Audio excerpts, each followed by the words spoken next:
Hey guys, welcome back to the channel. Today we're going to begin talking about what is easily the most controversial topic in the comments section of this channel, the New Age. This is probably the #1 criticism that I get on this channel, that I am too New Age. And so I want to bring this topic out into the light and discuss it. I'm going to be completely honest with you guys about where I stand on the New Age, my agreements, my disagreements, ways that Christianity and the New Age sort of work together, ways that they don't, things to be wary of, and things to maybe see from a little bit of a different perspective. My #1 goal with this channel has been to create a place where people feel safe to come and share about their own spiritual journeys, their own insights, no matter what religious background or framework they are coming from. And the reason for this is because the deconstruction journey is lonely.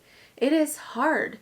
And it is not black and white. And I'm realizing this more and more. This is a different topic. But as I study the history of Christianity, there has never been one set of beliefs. In the early days after Christ, I went back to study that thinking, well, we'll find out what they really believed, right? No, it's more confused than ever. There's more competing views. There's more competing ideas about who Jesus was and what he taught.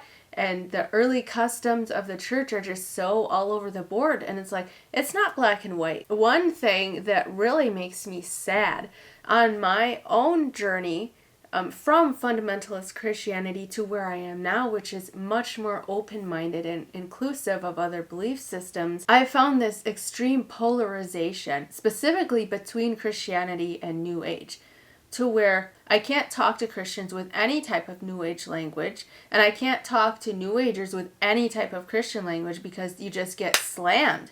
And it's not healthy and it's not right. We need to be far more humble and willing to listen to and learn from each other. The thing that we have to remember about the New Age is that it is such a broad category. It's hard to put a definition on it because in many cases it's an alternative to or even a reaction against organized religion. So there's no real organization about it, no statement of faith. That's sort of the point, to get away from that. And even within organized religion, you'll have a diverse stream of thought spanning extremes. Even within Protestant Christianity alone, we have how many thousands of denominations, spanning from I believe in Christ as my get out of hell free card to Westboro Baptist Church picketing at funerals, all claiming the name of Christianity. So honestly, if we're going to criticize someone, let's start a little closer to home. Let's not be so critical of what we disagree with in other belief systems because most of them probably don't agree any more than we do. As a general rule, I much prefer to focus on points of agreement.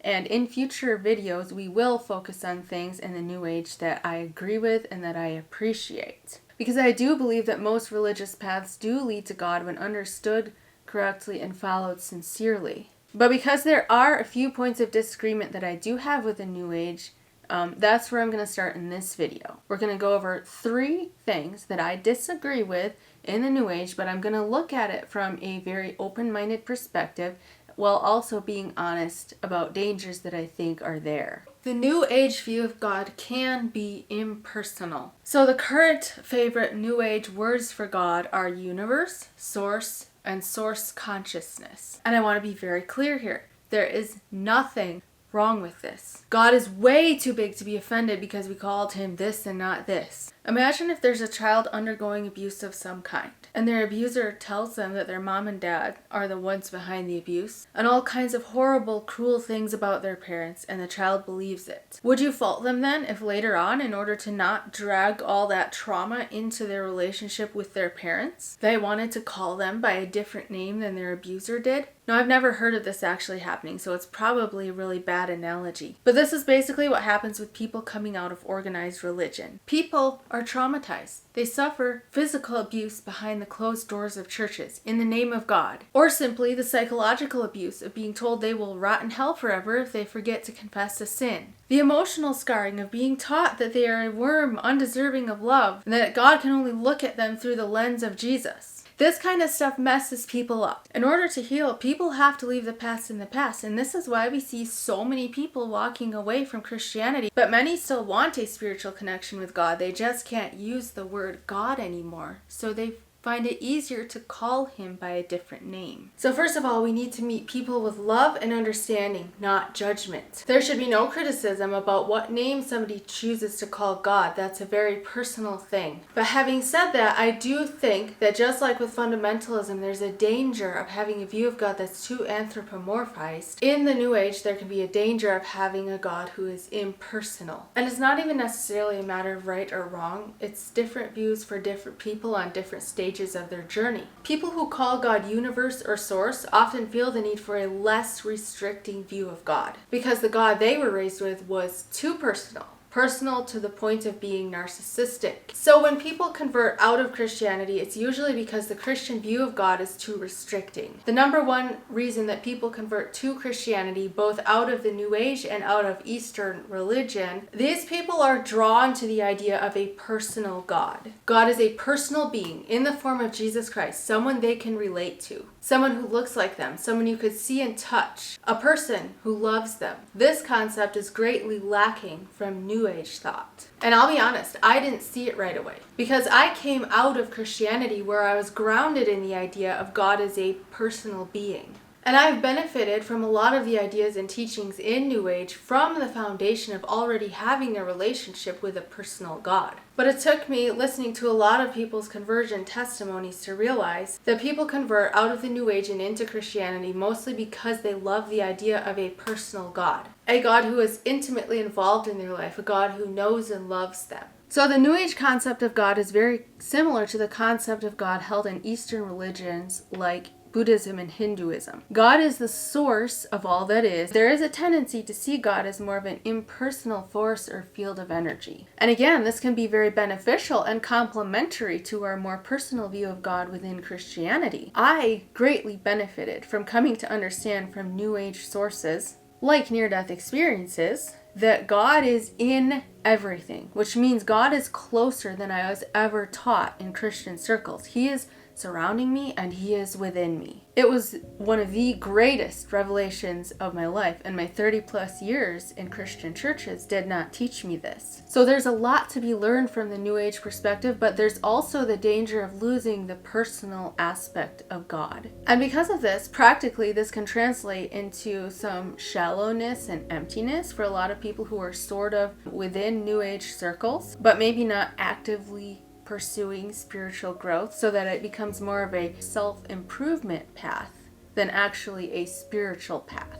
And just like with any organized religion, you're going to have people who haven't been well educated in the foundations of the religion and end up using the religion to just get what they want, using Jesus as fire insurance, or in the Word of Faith movement, using God as a genie to get that new Cadillac. In the New Age, you have a lot of this, making spirituality about bettering my life, living my best life. Not that those things are bad, but that should be a byproduct of the spiritual path, not the spiritual path itself. So a lot of times God is seen as the source of energy that is basically at my command. If I use my intention, I can use this energy field that is God to get whatever I want. Anytime we take religion or spirituality and disconnect it from a relationship with God, by whatever name you want to call him, and make it about me getting what I want, we're no longer following a spiritual path. We're on what the law of one would call the service to self path. What the apostles would have called walking in the flesh nature. It's empty, it's unfulfilling, it can waste a lot of time and cause a lot of damage. Number 2, people in New Age circles have a tendency to get rid of Jesus or downplay his importance. Now first let me say, I don't care really what your view of Jesus is.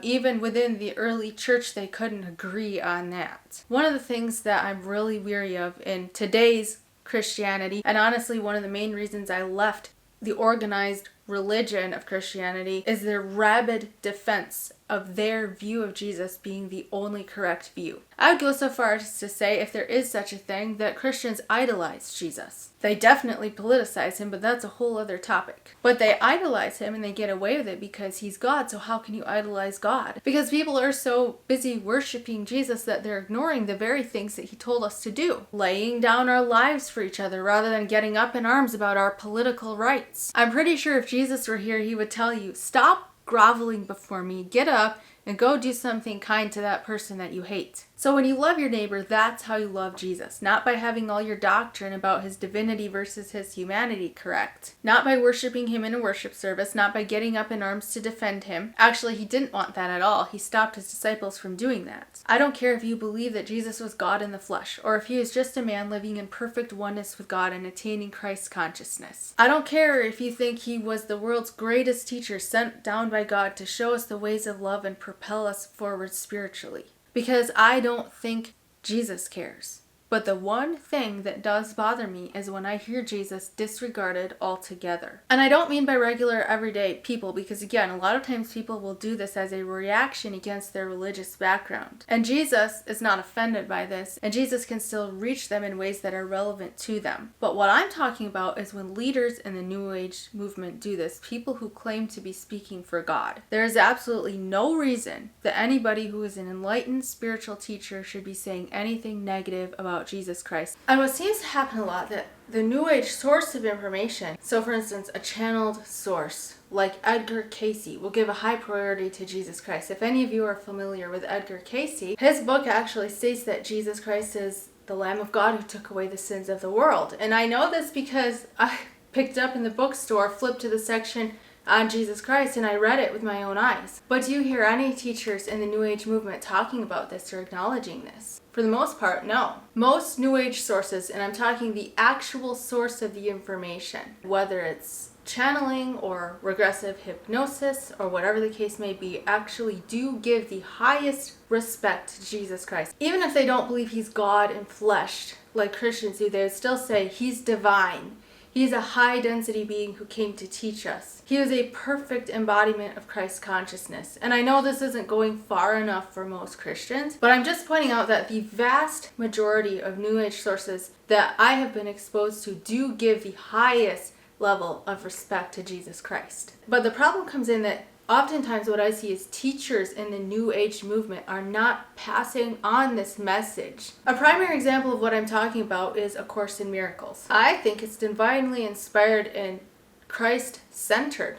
It's full of statements like this: I am the only one who can bridge the gap between you and God. I am the only one who could have accomplished the atonement. I am the only one who knows how to properly direct miracles. Ask me for help. I am ready and waiting to help you. I am standing below God and above you. On and on and on. But yet in circles that study A Course in Miracles, and I'm part of several groups, I don't ever hear this prominence being given to Jesus. I see it being completely ignored. And fundamentalism is responsible for that. We are responsible for the New Age movement as a whole swinging to the extreme of disregarding Jesus. And instead of pointing fingers, those of us who have been involved in fundamentalism, we need to take responsibility. And that's one of the main reasons I have this channel, because I want to show people you don't have to throw Jesus out with the horrible things that have been done in his name. Number 3. The New Age can be too open to spiritual communication without proper discernment and protection. This is how people end up having really bad occult-like experiences within the New Age that then send them straight into fundamentalist Christianity as an overreaction.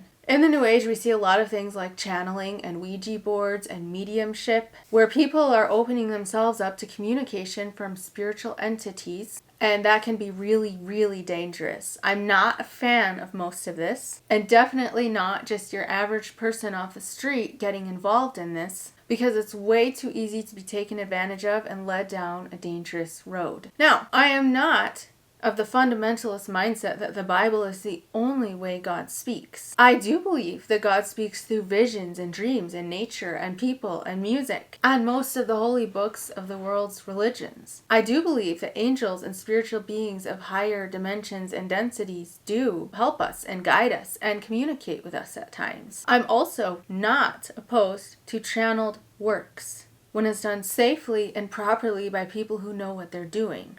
It would be completely hypocritical of me to condemn that because I'm a huge fan of A Course in Miracles, The Law of One, Michael Newton, Dolores Cannon. But here's the thing, if somebody's hearing from a safe and reliable source, they will always warn against channeling without proper protection. Any reliable source of channeled information in the New Age will be the first to tell you that there are dark and disturbed entities, which is usually the word that they would use, that would love to take advantage of someone, and that you need to be properly protected, and that just not anybody should be doing this. But the vast majority of people within New Age circles don't seem to understand this. And this is again where we see the disconnect between the actual New Age sources of information and the vast majority of people involved in the New Age. You can go on YouTube and find people claiming to channel everyone from the Archangel Michael to Jesus himself. So this is just something to be aware of. A lot of times in New Age circles, the attitude is anything goes, because it's a reaction against fundamentalism, and people want to be free to follow their own path and figure things out for themselves in their own way. And that's necessary and beautiful in its own right, but there's also a danger here for anyone who hasn't learned to recognize the voice of God within them. People can end up being influenced by spiritual entities that don't have their best interest at heart. And I don't consider myself either Christian or New Age. I've been pretty honest about that. I'm not of the belief that there's only one way God speaks. And I do believe that God and other advanced spiritual beings in service to God do speak to us in many ways, in whatever way people are listening to reach us wherever we are at. But discernment must be used when communicating with the spiritual world in any way, or in listening to anyone who claims to.